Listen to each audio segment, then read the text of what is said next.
O canal Reinando em Vida convida você a se tornar um colaborador. Semeie em nosso ministério. Com a sua oferta poderemos produzir muito mais vídeos e dublagens para a edificação do corpo de Cristo. Esse é um ministério independente e por isso precisa da sua participação. Seja um multiplicador dessa visão, curtindo, compartilhando o vídeo com mais pessoas e ofertando para a manutenção do trabalho missionário.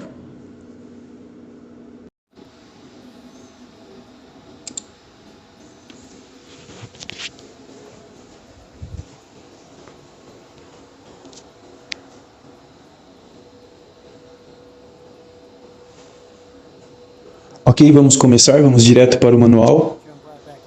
Estávamos em Romanos, capítulo 3. Desculpe, Romanos capítulo 12, estávamos no verso 3. Desculpe pelo erro. Então, versículo 3 ele diz: Pois eu digo pela graça que me é dada para todo mundo que está dentre vós que não pense mais de si mesmo do que deveria. Agora, observe que ele disse, não pensem mais do que deveria. Ok, o que é incrível para mim é que a maioria das pessoas se lidam com qualquer tipo de problema de autoestima, é uma baixa estima. Certo? Agora a ciência diz, eu posso ver alguma verdade nisso. Mesmo pessoas que tendem a ter o que você chamaria de complexo de superioridade, ou eles pensam muito bem de si mesmo, até mesmo uma arrogância ou presunção, é quase sempre um disfarce para uma baixa estima. Agora pense nisso. E isso é incrível por si só. Mas aqui o texto diz, note isso, ele diz, não pense mais de si mesmo do que deveria. Ele diz, não pense mais de si mesmo do que deveria. E quando eu li isso, porque sei que Deus não apenas sai jogando palavras, cada palavra é específica e há uma razão para isso. E uma das coisas quando eu comecei a ler mais e mais nas epístolas e a lidar com o novo homem e quem somos em Cristo, eu comecei a perceber, e não é de admirar que ele teve que acalmá-los, porque quando você começa a descobrir tudo que Deus diz sobre você, se você realmente não tiver o Espírito dele, você começará a pensar mais de si mesmo do que deveria. Agora, deixe-me dizer-lhe, a maneira mais rápida de pensar em si mesmo mais do que deveria é pensar em si mesmo mais do que outra pessoa. Não demora muito. Não estou falando sobre andar por aí sendo arrogante e presunçoso, o que é bastante óbvio, e isso não é do Espírito de Deus. Mas até mesmo na igreja, hoje você vê pessoas que por causa de um dom, ou entre aspas uma unção, ou o que quer que seja, vemos isso na igreja, eles se colocam acima dos outros, ok? Nós vamos tocar na ferida, certo? Ah, sim, eu sou cheio do Espírito, sim, eu falo em línguas, eu acredito em toda a Bíblia, não como aqueles. Você preenche a denominação, vê? Essa é uma maneira de pensar em si mesmo mais alto do que deveria. Porque a Bíblia diz se um homem, eu não estou dizendo nenhum grupo ou qualquer coisa, ele diz se um irmão está, se ele está em Cristo, ou se ele tem a fé fraca em Cristo, você não rebaixa por causa disso, você carrega o fardo dele, você o ajuda, certo? E você aumenta a fé dele, você dá fé a ele, você ensina a ele, porque ele deve ter fé, você não menospreza ele, você não diz eu tenho fé e você não. Esse foi um dos problemas de alguns grupos que, enquanto cresciam, lidavam com isso. Se você ficasse doente, é porque você tinha pouca fé e todo mundo sabia. Então eu não sou como você, porque eu tenho fé, porque eu não fico doente. Eles obviamente não têm fé, porque eles ficam. E isso fez com que as pessoas se afastassem, elas não vinham para a igreja para receber oração, elas se escondiam, porque elas não queriam que ninguém soubesse disso. Porque todo mundo iria menosprezá-los, então isso se tornou difícil para as pessoas crescerem. Porque elas tinham que esconder essas coisas. Então, de qualquer maneira, graças a Deus superamos isso, amém? Então aqui ele diz, não pense mais de si mesmo do que deveria pensar. Senão, pense com sobriedade. Agora, sóbrio, para ter uma mente sóbria, obviamente não estamos falando de nenhum tipo de intoxicação em si. Mas quando ele fala sobre estar sóbrio, ele está falando sobre pensar racionalmente, pensar com precisão, de forma crítica. Ok? Ser decisivo, ser capaz de olhar para algo e não ser arrogante com aquilo, ser exato, mas caminhar por onde você deve andar, estar exatamente, pensar exatamente o que você deveria estar pensando sobre si mesmo. Ele diz, senão que pense com sobriedade. Você pensará sobriamente quando se alinhar na palavra, ok? Assim como Deus tem dado uma medida de fé a cada um. Então eu teria que lhe dizer que a palavra uma não é isso que diz. Não diz uma medida de fé. ok? No grego original não está lá isso. Eles não precisavam disso. Eles entenderam a gramática. E ele estava dizendo, Deus tem dado a cada homem uma medida ou a medida de fé, certo? Então, e honestamente não importaria mesmo se estivesse lá, porque a medida da fé, mesmo que fosse a menor medida, nós sabemos que a menor medida pode mover uma montanha, certo? Então não é sobre isso. Não é sobre quantidade de fé necessariamente. Ele está apenas dizendo, e a razão pela qual ele está dizendo, pense sobriamente, pense com precisão, porque você não tem nada que ninguém mais não tenha. Amém? E quando você percebe, e essa é uma das coisas sobre as quais falamos no DHT, porque fui criado em torno de muitos ensinamentos ungidos sobre dons, muitas dessas coisas diferentes, se eu tivesse aceito um pouco de como isso é ensinado, então muitas dessas coisas eu teria aceito um pouco de algo natural para mim. Eu tenho a unção de John D. Lake, ou tenho esse dom, isso seria natural, mas porque vimos isso desde o início e percebi que quando falamos sobre não pensar mais em si mesmo do que deveria, na verdade, falamos sobre como um dos 15 segredos da cura divina e a razão pela qual você não se considera nada mais do que qualquer outra pessoa é porque qualquer um pode fazer o que você está fazendo. E se todos podem fazer o que você pode fazer, como você pode pensar mais em si mesmo? Amém? E agora estamos todos conectados de maneira diferente, todos temos funções diferentes no corpo de Cristo, mas o resultado final é o que importa. Ok? E por isso não devemos pensarmos mais de nós mesmos do que qualquer outra pessoa. Então é muito simples. Agora, observe aqui, eu menciono 1 Coríntios 2,16, onde diz, porque quem conheceu a mente do Senhor, para que possa instruí-lo. Isso é uma citação de um verso do Antigo Testamento. Mas então diz, nós temos a mente de Cristo. Então a verdadeira chave não está em... Vamos colocar a mente do Senhor nisso. Você não a obtém do Senhor. Certo? Você não precisa obtê-la. Se você nasceu de novo, você tem a mente de Cristo. Então você não precisa obter algo, ok? Deixe-me dar outro verso para apoiar isso. Em 1 João 4,17, diz para que tenhamos ousadia no dia do juízo, porque assim como Ele é, nós somos nesse tempo presente, nós somos nesse mundo. Então, o que quer que Ele seja, nós somos. Amém? Nós somos agora, aqui nesse mundo, também diz que somos pessoas de fé. Então, estou tentando parafrasear para resumir, diz que somos pessoas de fé, então somos herdeiros de Deus, co-herdeiros com Cristo. Significa que tudo que Jesus tem, nós temos. Certo? Isso é ser um co-herdeiro. Então, se Jesus é herdeiro, nós somos co-herdeiros com Ele. E se somos como Ele, então não poderíamos ter nada além do que Ele tem, da mente de Cristo. Certo? Porque se ele tem a mente de Cristo, nós somos herdeiros, nós também temos. Agora, isso é apenas lógica, mas também está na palavra, o que é sempre bom. Ok?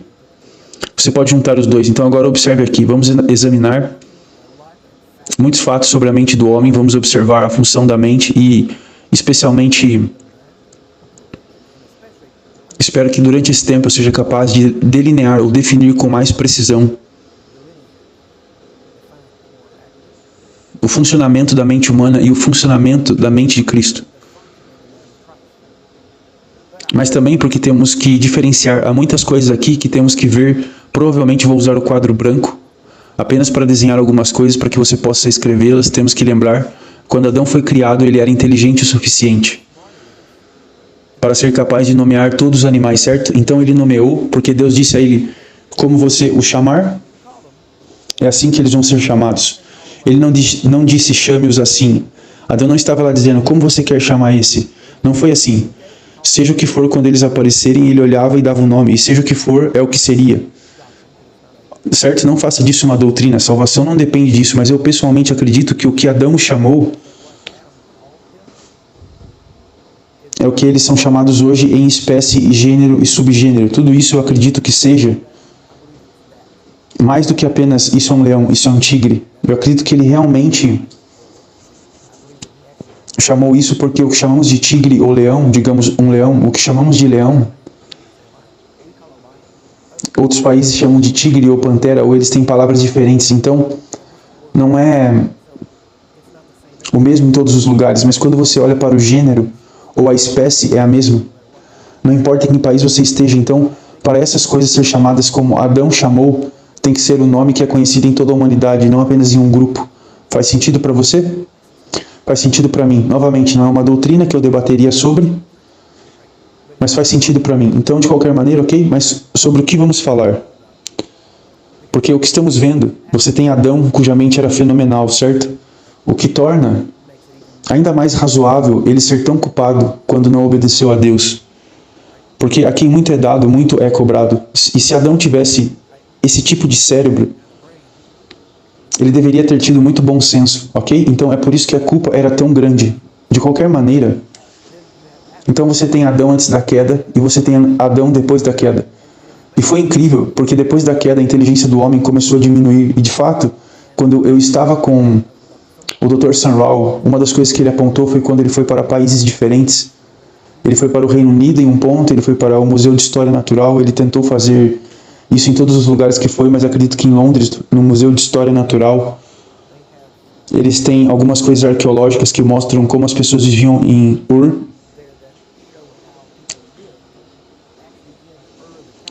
dos Caldeus, que é de onde Abraão era. E quando você volta para olhar para eles, quando Abraão deixou Ur dos Caldeus, eles realmente tinham água corrente, quente e fria em suas casas. E em Ur dos Caldeus era um lugar agradável em comparação com o tempo, principalmente. Mas você percebe que não tínhamos água corrente e fria em nossas casas até o final do século XIX, no início dos anos 1900, e até mesmo às vezes nessa época, não por um tempo, então porque eles a tinham nos condados de Ur, mas nós não tínhamos isso até você saber quase 2000 anos depois de Cristo, e eles não tinham isso nos dias de Jesus. Isso mostrou que o intelecto do homem foi se degradando com o tempo. Mas demorou um pouco para se degradar. Agora nós sabemos que quando Adão pecou, Deus disse que no dia em que você pecar, esse é o dia que você morrerá. E sabemos que ele morreu espiritualmente, porque ele não morreu fisicamente. Então houve um corte na vida de Deus. A vida de Deus foi interrompida para Adão, para o cérebro, ou para a mente de Adão. Então ele cortou aquela vida e por causa disso o conhecimento do homem, o conhecimento de uma pessoa que era luz se tornou escuridão. E quando você olha para as palavras luz e escuridão, e não deixe sua luz se tornar escura, coisas assim, porque a luz pode se tornar escura. Quando você olha para essas palavras, está falando sobre o aspecto espiritual. E está sempre falando sobre conhecimento, e isso é outra coisa que os cristãos não gostam. A primeira coisa que os pentecostais mencionam, o conhecimento incha, mas o amor edifica. Tudo bem, o conhecimento pode inchar, mas não se for o conhecimento do Espírito, e não se for o conhecimento pelo Espírito, ou o conhecimento de Cristo. Amém? Agora, o conhecimento em si, ler a palavra de Deus e obter o conhecimento de Deus, não te infla, ok? O que te incha é a arrogância que já está em você. Amém? E agora você aprendeu uma coisinha e acha que é alguma coisa, porque aprendeu uma coisinha. Então não é o conhecimento em si, mas é o que há na pessoa que por causa do conhecimento ela fica inchada, inflada, certo? Agora vamos falar sobre isso. Vamos falar sobre a mente do homem, a mente de Cristo, a mente do Espírito. E vou mostrar a vocês como a mente do homem degenerou até um ponto. E chegou a um ponto onde começou a aumentar de novo, e na verdade quando começou a aumentar, é incrível porque eles chamam de Idade Média, eles chamam de Idade das Trevas. Por quê? Porque foi a época em que o conhecimento de Deus era o menor em todo o mundo. A Idade das Trevas corresponde diretamente ao quanto a palavra de Deus, quando a palavra de Deus foi tirada das mãos do povo comum, a Idade das Trevas começou. Quando você remove a luz da palavra de Deus, a escuridão se instala. Então vamos ver como muitas coisas aconteceram. Então houve a era da iluminação, o iluminismo e o renascimento, quando as pessoas começaram a pensar de novo. E houve incríveis revelações e começaram a aparecer. E é incrível para mim, porque até hoje é que por séculos todas as pessoas da ciência que fizeram as maiores descobertas eram pessoas de fé. Isso é incrível. Eles eram cristãos, em algum nível que entendiam o cristianismo, mas eles reivindicavam o cristianismo como sua fé. E quase sempre tinham um relacionamento direto com Deus. E é incrível você ler alguns de seus diários e outras coisas que hoje em dia não ouvimos na escola, porque não gostam de dar crédito à fé por nada. Mas o fato é que a maioria dessas pessoas que tiveram descobertas e invenções eram pessoas de fé. E agora, apenas como falaremos sobre essa parte um pouco mais tarde, Quando eu comecei a fazer pesquisa sobre cura e entrei em contato com a filha de John D. Lake e seu marido,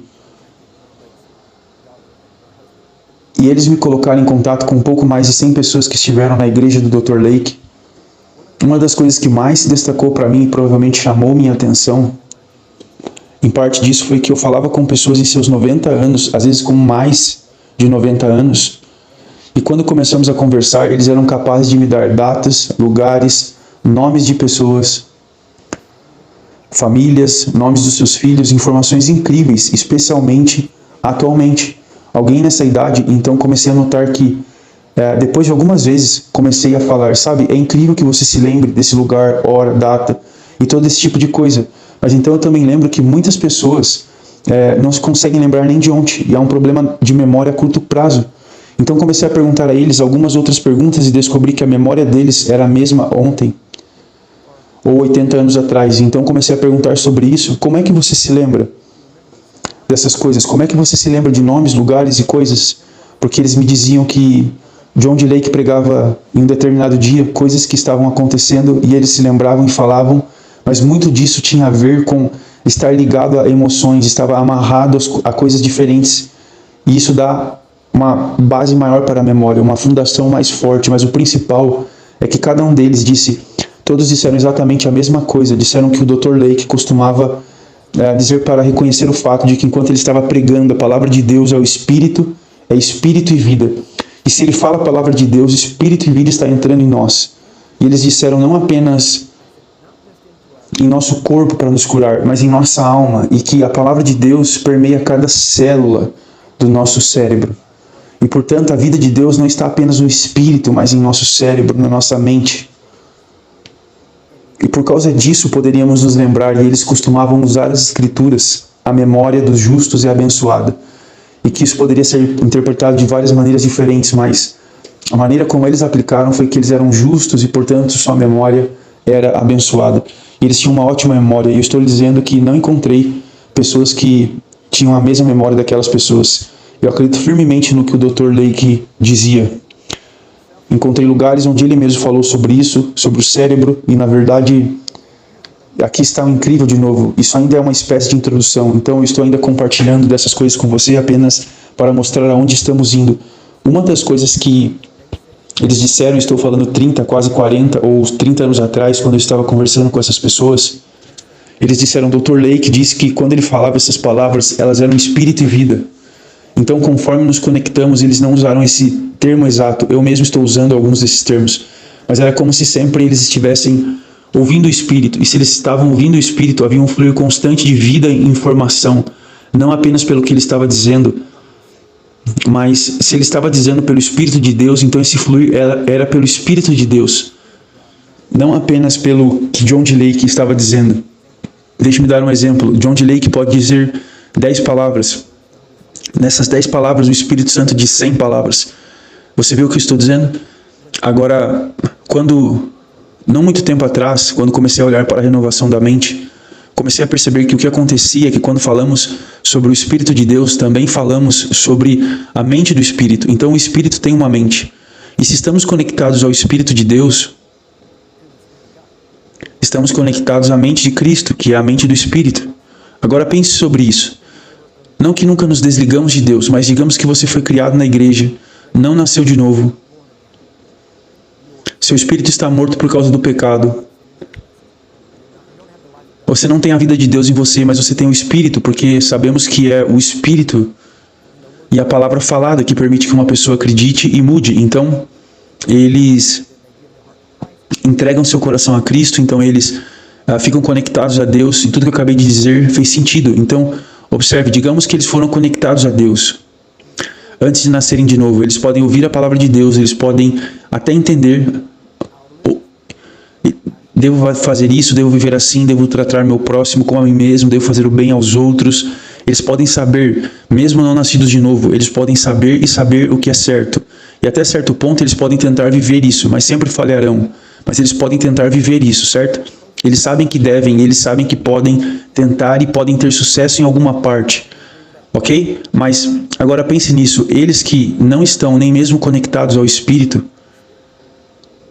Então há essa capacidade de saber reconhecer a verdade e segui-la até certo ponto.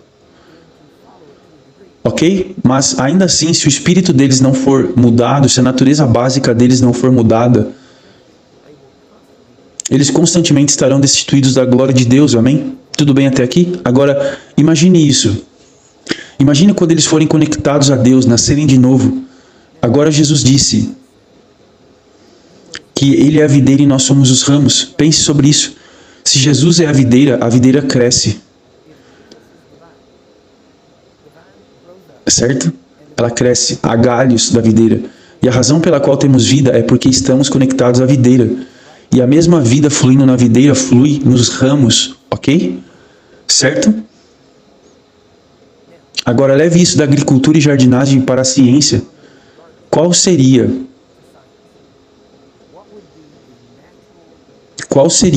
a conexão natural em tecnologia? A internet. Quando eu cresci, não tinha internet. Se você queria saber alguma coisa, você comprava um livro. Você ia para a biblioteca, certo? Você tinha que ir à biblioteca. Para mim, aquele era o salão sagrado, porque você poderia, entre aspas, ter todo o conhecimento que estava lá. Certo? Pelo menos todo o conhecimento que você poderia obter. Se você quiser saber algo, vá à biblioteca. Eu me lembro de vendedores ambulantes vendendo enciclopédias. Tinha um conjunto inteiro e eu lembro que você poderia comprar um por mês e você pagava certa quantia por mês. Você comprava A, ou B, ou só A, o que quer que seja. Era incrível. Levava 26 meses para conseguir encontrar o que você estava procurando, mas estava lá. Mas estava naquele formato, estava isolado. A biblioteca estava isolada. Naquele ponto eu me lembro quando eles começaram a ter internet, mesmo na biblioteca. E fez toda a diferença. Então a internet começou a se tornar mais comum na vida e de repente você não precisava mais ir à biblioteca. Por quê? Porque você estava conectado. E você percebe, você não sabia de tudo, mas você tinha acesso a tudo. Você não sabia. Você não estava em você, mas estava ao seu alcance. E você poderia ler e encontrar qualquer coisa sobre qualquer tópico. Você podia encontrar 20 pontos de vista diferentes. Você apenas tinha que decidir qual visão estava certa. Então você ainda tinha que pensar, mas agora pense sobre isso. Porque aqui está a questão. O homem não pode criar nada diferente de si mesmo. Tudo que o homem cria funciona da mesma maneira que a mente do homem pensa. Então essas câmeras funcionam da maneira que a mente do homem funciona em relação aos olhos. Certo? Eles focam, eles voltam, e a razão pela qual eles funcionam dessa maneira é porque a mente do homem as criou. Isso é incrível. Então, se a mente do homem as criou, elas têm que funcionar logicamente em sintonia com a mente do homem. Faz sentido? Agora pense sobre isso. Podemos concordar que um computador... Como funciona um computador? Você sabe por que você pode operar um computador? Porque faz sentido. Porque é baseado em como a mente funciona. Então, mesmo que você nunca tenha tocado em um computador, você pode sentar e pode levar algum tempo, mas você será capaz se soubesse que uma mente criou aquilo. Então vai funcionar como uma mente, ok? Deixe-me pensar, como eu penso, é assim que eu penso, então o computador vai funcionar. A diferença é que você é muito mais inteligente do que aquele computador. Ainda não houve um computador que possa fazer nem um décimo do que o ser humano pode fazer. A mente humana, o cérebro humano, trabalhando com a mente, pode fazer muita coisa. É por isso que os computadores, até a terminologia, memória, até essas terminologias que temos, funcionam na mesma linha. Então, em outras palavras, tudo que o humano cria, ele cria em alinhamento com a sua mente. Ok? Agora, nós, cristãos, fomos criados à semelhança e à imagem de Deus, entende isso? Mas esse conhecimento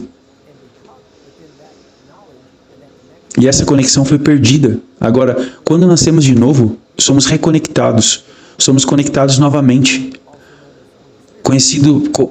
Somos conectados com o Espírito Santo. E quando você é conectado à internet ou com o Espírito Santo, a maneira como você pensa, entenda isso, sua mente foi criada para pensar em alinhamento com a mente de Deus. Como Deus pensa. Entende? Quando o homem caiu, a mente de Adão funcionava da maneira que a mente de Deus funcionava. Por quê? Porque ele foi feito à sua imagem e semelhança. E é a mesma coisa hoje. Então, quando você pensar, deixe-me colocar dessa forma. Se você pensar com a mente de Cristo significa que tem que passar por aqui, ok? A Bíblia diz que temos a mente de Cristo. Ele não diz que nós temos a mente de Cristo, mas a mente de Cristo está em nós. Então o cérebro de Cristo tinha que ser capaz de funcionar e acompanhar a mente de Cristo. Agora você tem a mente de Cristo. Isso significa que o seu cérebro tem que ser capaz de trabalhar e funcionar da maneira que a mente de Cristo pode funcionar. Entende isso? E o que acontece é parecido com o Windows 3.0, lembra? Ele foi atualizado. Muitos ainda estão tentando funcionar sem atualização. Mas quando você nasce de novo, você é atualizado, amém? E você é atualizado para a mente de Cristo. E quando você é atualizado para a mente de Cristo, todas as aplicações de Cristo funcionam, amém? Vamos fazer uma pausa. If you are considering partnering with us and would like to support our mission, please visit jglm.org/partners. Proceeds will go toward the cost of the television broadcast and our mission work around the world.